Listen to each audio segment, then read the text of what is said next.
expliquer à nos enfants quand ils sont en train de se disputer l'un l'autre, leur dire mes enfants, faut qu'on s'assoie, je vous explique, vous vous rendez pas compte, vous êtes en train de vous battre pour un stylo que lui il a pris de ta trousse, etc., etc. Mais sachez une chose, c'est que si on continue comme ça, eh ben ça finit après 30 ans plus tard où ils sont en train de se battre pour un héritage.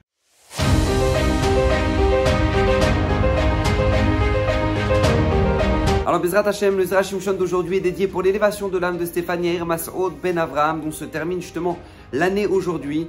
Et toute sa famille a, durant cette année, sponsorisé une très grande partie des Zera Shimshon pour l'élévation de son âme, que Bezrat Hashem, sa Neshama, puisse s'élever dans le Began Eden Elyon. Amen, Ken Yirah Ratzon. Et j'aimerais justement, pour ce Zera Shimshon dédié, aborder justement un sujet assez particulier, un sujet, je pense, essentiel dans l'actualité un petit peu houleuse de cette période-là de l'année. Vous savez qu'en Israël, beaucoup de gens s'interrogent, même à travers le monde, les gens s'inquiètent un petit peu sur ce qui se passe, la situation en Israël, les tensions, les manifestations, la haine qui peut se créer au sein même de notre peuple. Au point qu'ici, ils utilisent même le terme de Milchemet Achim, une guerre entre les frères. Et a priori, demande le Zera Shimshon, ça paraît incroyable. Ça paraît incroyable comment on se retrouve, nous, le Ham Israël, dans une telle situation que maintenant, on est tous réunis sur notre terre. On est à nouveau, Baruch Hashem, rassemblés après 2000 ans d'exil. Et on se retrouve dans une situation où il y a tellement de tensions. Dernièrement, je passais un Shabbat dans une ville ici en Eretz Israël avec ma famille. Et Motzei Shabbat, on marche dans la rue et il y avait tous les manifestants qu'on était en train de croiser et qui partaient aux manifestations de la gauche. Et mes enfants étaient inquiets. Ils étaient inquiets. Ils disaient, papa, on a peur, ils peuvent nous frapper, ils peuvent nous... Et moi, je me retrouve à devoir rassurer mes enfants en Israël. Je suis en Israël, je me retrouve à devoir rassurer mes enfants du comportement des autres, etc. Et ça paraît être une aberration. Comment est-ce possible ici en Israël qu'on puisse ressentir autant de tensions entre juifs, entre frères? Et c'est justement ce sujet-là que j'aimerais aborder pour amener une réponse et pour comprendre justement que se cache derrière ça un véritable message qui est essentiel. Parce que, vous savez, Rav Lau l'a dit si bien. Durant l'histoire, on a appris à mourir ensemble. Mais on n'a pas encore appris à savoir vivre ensemble. C'est ça tout le défi. Vivre ensemble. Vivre en paix, vivre en harmonie. Et c'est pas que... c'est ça qui est assez incroyable. C'est que c'est pas qu'on n'est pas au courant quel est le problème du Ham Israël. C'est pas que vraiment on est dans un exil qui se termine pas, où beaucoup de gens me disent mais Rav, mais quand est-ce que Mashiach va venir? Mais on finit par faire Youch, on finit par abandonner.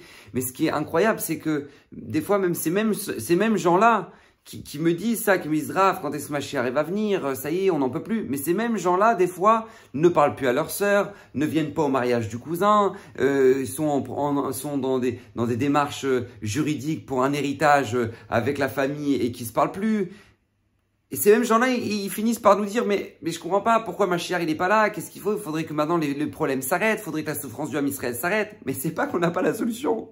C'est la Gemara dans Yoma nous dit, mais noir sur blanc, que la raison de la destruction du Beit Hamikdash et de l'exil du Ham Israël, c'est à cause de la Sinat Rinam, c'est à cause de la haine gratuite. Donc on le sait, et on sait que la réparation de la haine gratuite, c'est la Havat Rinam. C'est l'amour gratuit. C'est l'amour gratuit. On vient de lire dans la paracha hier dans la paracha, on a lu ni plus ni moins que Vav talera hakamucha. Tu aimeras ton prochain comme toi-même. Et Rabbi Akiva, qui lui a perdu ses 24 000 élèves, qui a vécu de sa propre chair la perte d'une grande partie de Talmidei Chachamim de l'époque, qui étaient ses élèves, il va dire Zeklal Gadol Batorah. C'est la règle générale de la Torah. C'est Ve'av talera hakamocha. Hillel va le dire à justement un non-juif qui voulait se convertir, qui va lui demander, il a dit mais quelle est la règle, la base de la Torah? Et Hillel va lui dire la base de toute la Torah, c'est ne fais pas à un autre ce que tu n'aimerais pas qu'on te fasse. Donc on voit encore une fois que c'est sur la même longueur d'onde les deux, que quoique c'est l'amour gratuit, c'est la paix, c'est l'harmonie, c'est le shalom qui fera en sorte que maintenant on puisse résoudre le problème. C'est pas que maintenant on est dans une épidémie depuis 2000 ans et on ne sait pas comment résoudre cette épidémie, on n'a pas le vaccin pour pouvoir guérir de cette épidémie-là et que tout le monde en souffre et qu'on entend des morts les uns après les autres. C'est pas le cas. C'est que il y a une épidémie, oui, qui s'appelle la haine gratuite et on en a le vaccin qui s'appelle l'amour gratuit. Mais demande le Zera Shimshon, comment est-ce possible que maintenant, on se retrouve dans une situation de avant l'arrivée du Mashiach. Je ne sais pas si vous imaginez déjà le Zera Shimshon présentait ça. On est une génération qui est la génération de l'arrivée du Mashiach et on se retrouve dans des situations aberrantes de sinat rinam, de haine, de tension, de trucs, alors que Baruch Hashem, Hashem nous a fait ce chesed-là d'être à nouveau sur notre terre. Et demande au Zera Shimshon comment est-ce possible que ce soit ça notre défi, ce soit ça notre difficulté. Et en fait, le Zera Shimshon explique quelque chose de très simple, mais d'extraordinaire. C'est que on peut tomber dans l'erreur de croire que, en fait, la haine gratuite, c'est ça qui a été la cause de la destruction du Beth Amikdash, mais c'est quelque chose d'historique. D'accord? Donc, il y a 2000 ans, à cause de la haine gratuite, le Beth Amikdash n'a pas été détruit, depuis, il n'a pas été reconstruit. Donc, on attend. Non. C'est que, nous dit le Zera Shimshon, écoutez bien, le Satan entretient cette haine. Tous les jours, il rajoute un petit peu d'huile sur le feu. C'est pas qu'il a détruit le Beth Amikdash parce qu'il a créé de la haine dans le Ham Israël, il a dit Baruch Hashem, c'est bon, le Beth Amikdash il est détruit, ils sont en galère, ils sont jetés dans l'exil. C'est bon, j'ai réussi depuis, je suis en vacances. Non, pas du tout. Il dit le Zera Shimshon, tous les jours, il rajoute de l'huile sur le feu, le Satan. Il s'est pas arrêté depuis la destruction du Beth Amikdash parce qu'il sait que la seule chose qui reconstruira le Beth Amikdash, c'est justement l'amour gratuit. Donc, il l'entretient, ça. Et c'est encore maintenant. C'est toute destruction qu'on vit, nous, en tant que peuple, dans notre génération, c'est comme source la haine gratuite. Vous savez, une fois, le Rav Lopian, il était au moment des bombardements, je me souviens plus, je crois que c'était la guerre des 6 jours. Au moment des bombardements, le Rav Lopian va comme tout le monde dans les bunkers pour aller se protéger des bombes. C'était les Syriens, ou je me rappelle plus exactement qui c'était à l'époque. Et donc, du coup, il s'était rassemblé dans les bunkers, dans les miklatim, pour se protéger. Et dans le miklat, il entend deux juifs qui sont en train de parler. Ouais, mais tu sais pas quoi, moi dans mon business, à cause de lui, je sais très bien, mon magasin il marche pas parce que l'autre il a ouvert. Il commence à entendre du lashon hara dans le bunker. Le Rav Lopian, pendant les bombardements, il ouvre le bunker, il sort et les gens lui disent, mais Kvod Harav, pourquoi vous sortez? Il dit, je suis moins en danger dehors que ici. Parce que je suis dans un bunker, mais ça parle du lashon hara. C'est quoi? C'est du béton qui va me protéger, moi. C'est pas le béton qui va me protéger, c'est Hachem qui va me protéger. Mais si j'entends du lashon hara et si je suis à côté de gens qui se détestent, mais j'ai aucune protection. Donc il est sorti du bunker. En pleine guerre. Parce que pour lui, c'était une évidence. C'est pas que juste que c'est un fait historique, mais c'est une continuité. C'est encore comme ça. Vous savez, une fois, il y a une famille qui sont venus voir le Rebbe de Gour. Ils lui ont posé la question, ils lui ont dit, Rabbeinu, voilà, on a notre père qui va subir une opération. C'est une lourde opération. On ne sait pas exactement comment les tenants et les aboutissants. Et c'est une opération dans tout le ventre. Et donc, voilà, on aimerait avoir une bracha. Et le Rav leur dit, vous voulez une bracha? Il dit, oui, on voudrait avoir une bracha. Et le Rav leur dit, je passe, Biroach HaKodesh, je sais pas, le Rav, il le bénisse, il leur dit ça. Il leur dit, comment ça se passe à votre table de Shabbat? Alors, il dit, bah, comment ça se passe? Ça se passe, on fait Shabbat. Il dit, mais vous parlez de quoi? Bah, on parle un peu de tout, un peu de rien. Il dit, est-ce que maintenant, vous parlez un peu de tout, un peu de rien, mais aussi des autres? Alors, les enfants, ils baissent un peu la tête, ils disent, ouais, Alors, l'Admour leur dit, arrêtez d'opérer les actions des autres, on n'aura pas besoin d'opérer votre père. Comme ça, il leur a dit. Arrêtez de rentrer et d'opérer les opérations, de chercher les problèmes chez les autres, et on va fouiller quel est son problème, et pourquoi lui il a parlé comme ça, et pourquoi lui il a fait ça, et pourquoi... Arrêtez, ne rentrez pas là-dedans. Ne rentrez pas là-dedans, on n'aura pas besoin de rentrer un scalpel dans le ventre de votre père.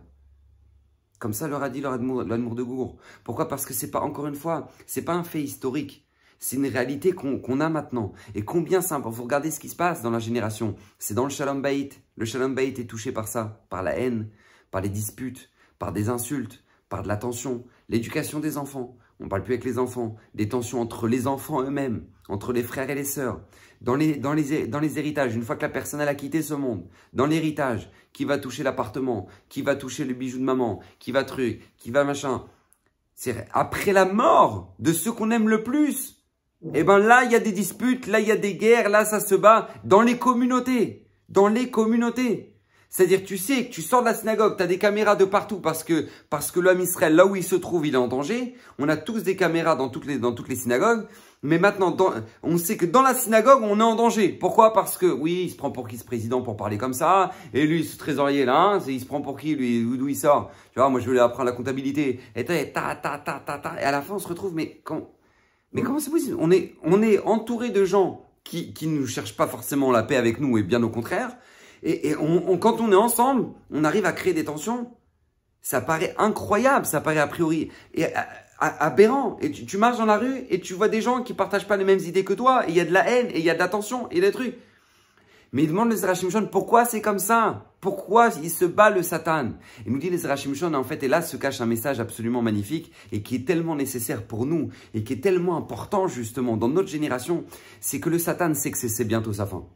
Comme ça nous dit la Gemara dans Sota. La Gemara dans Sota nous dit que c'est bientôt l'arrivée du Mashiach et qu'à l'arrivée du Mashiach, le Satan va tout faire, il va se déchaîner justement pour nous faire fauter. Pourquoi? Parce qu'il sait très bien, c'est la fin, c'est bientôt sa mort. C'est marqué qu'au moment de l'arrivée du Mashiach, Akadosh Baruch Hu Birvodo Beatzmo, Hachem lui-même va lui faire la shrita. Il va couper la tête du Satan. Il n'y en aura plus, on n'aura plus de Yitzhara Baruch Hachem. Mais comme il sent que sa fin est proche, comme il le sent très fort, donc par conséquent, eh ben, il se déchaîne. Mais où il peut se déchaîner le plus pour être sûr que maintenant, ça marche? C'est dans la haine gratuite. C'est dans la haine. Entretenir la haine à travers les médias, à travers les réseaux sociaux, entretenir la haine. Mais nous, comment on doit regarder ça? Comment on doit regarder ce qui est en train de se passer? On doit se dire, en fait, c'est un message extraordinaire. Parce que si on se retrouve dans une situation tellement aberrante qu'on est en Israël, entre nous, entre frères, et qu'on se retrouve à avoir de la haine, c'est un message qui se cache derrière que Baruch Hashem, il y a le Mashiach qui arrive. Donc combien lui il se déchaîne et combien nous on doit être avertis et faire attention à ça justement et ne pas tomber bêtement dans le piège. Combien nous on doit prendre un petit peu de recul et se dire waouh, faut que je mette à réfléchir parce que si je tombe pas là justement dans ce fameux piège de la haine gratuite. Parce que nous dit les Zera Shimshon, le Satan sait que si jamais maintenant il ne nous rend pas méritants, l'arrivée du Mashiach viendra par la souffrance. Mais qu'au contraire, si on est méritant, ça viendra calmement. Et ça, c'est une Gemara. La Gemara dit où le Mashiach viendra avec des souffrances terribles, où le Mashiach viendra dans la facilité et dans le bien-être. Alors, a priori, ça dépend de quoi? Nous dit la Gemara, de nos mérites. Donc, le Satan ne veut pas qu'on soit méritant. Il veut au contraire nous créer des accusations. Et il sait que la pire accusation qu'il puisse y avoir, c'est la haine gratuite. Ça détruit le Beth Amikdash, ça ne le reconstruit pas. Et on le sait très bien. Mais qu'à l'inverse, l'amour gratuit, le shalom, c'est la source de toute la bracha. C'est la source de toute la bracha. Et je vous dis, faites attention. On n'a pas à cultiver de la haine, à cultiver de la colère, et à cultiver. C'est pas l'intérêt. Il n'y a absolument aucun intérêt. Au contraire, on doit créer du shalom, on doit créer de la paix. T'as des gens qui sont pas religieux, t'as des gens qui ne connaissent rien au Shabbat. Invite-les chez toi, à ta table. Oui, vous voulez une histoire absolument incroyable qui s'est passée à Bnei Brak. Une histoire incroyable. Il y a un avraire. Il y en a un qui, je sais pas, il y a eu une tension au moment d'un feu rouge avec un chauffeur de taxi. Le chauffeur de taxi, il est descendu de son taxi, il a sorti l'avraire de sa... Et bam! Il a commencé à bastonner l'avraire. Le Ben Torah. Il a commencé à le bastonner dans la rue. Les gens, ils sont arrêtés. Et lui, maintenant, ce qu'il a dit au chauffeur de taxi, il lui a dit, regarde, je te donne la possibilité, ou je porte plainte, et là, tu iras en prison. Comme ça, il lui a dit, ou je porte plainte et que tu iras en prison, ou deuxième possibilité, tu viens chez moi à ma table Shabbat. Comme ça, il lui a dit. Ou deuxième possibilité, tu viens avec toi, ta femme et tes enfants, vous venez tous à ma table Shabbat. Mais c'est où je vais porter plainte, ou maintenant tu viens à ma table à Shabbat. Et il a fait venir à sa table à Shabbat. Ce chauffeur de taxi, il s'est mis à pleurer vendredi soir. Quand il a chanté Shalom Aleichem, quand il a vu la famille, quand il a vu l'éducation, quand il a vu les enfants, quand il a vu le Shalom Bayit, quand il a vu l'ambiance, quand il a vu la Gdusha de Bnei Brak dans le jour du Shabbat. Il s'est mis à pleurer. Il a dit, mais comment j'ai pu ne pas connaître ça? Moi, je suis chauffeur de taxi, je passe dans Bnei Brak, je supporte pas, je pète un câble, il y a trop de voitures, trop de trucs.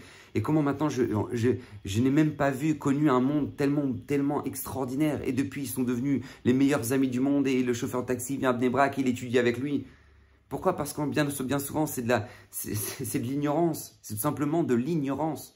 Mais comment nous on se doit, et Rav Shteman le disait, il le répétait, il disait sortez, vous les Bnei Torah, sortez pour aller faire connaître la beauté de notre Torah aux gens qui ne la connaissent pas. Et combien ça c'est important, combien c'est essentiel, parce que justement le Satan se déchaîne.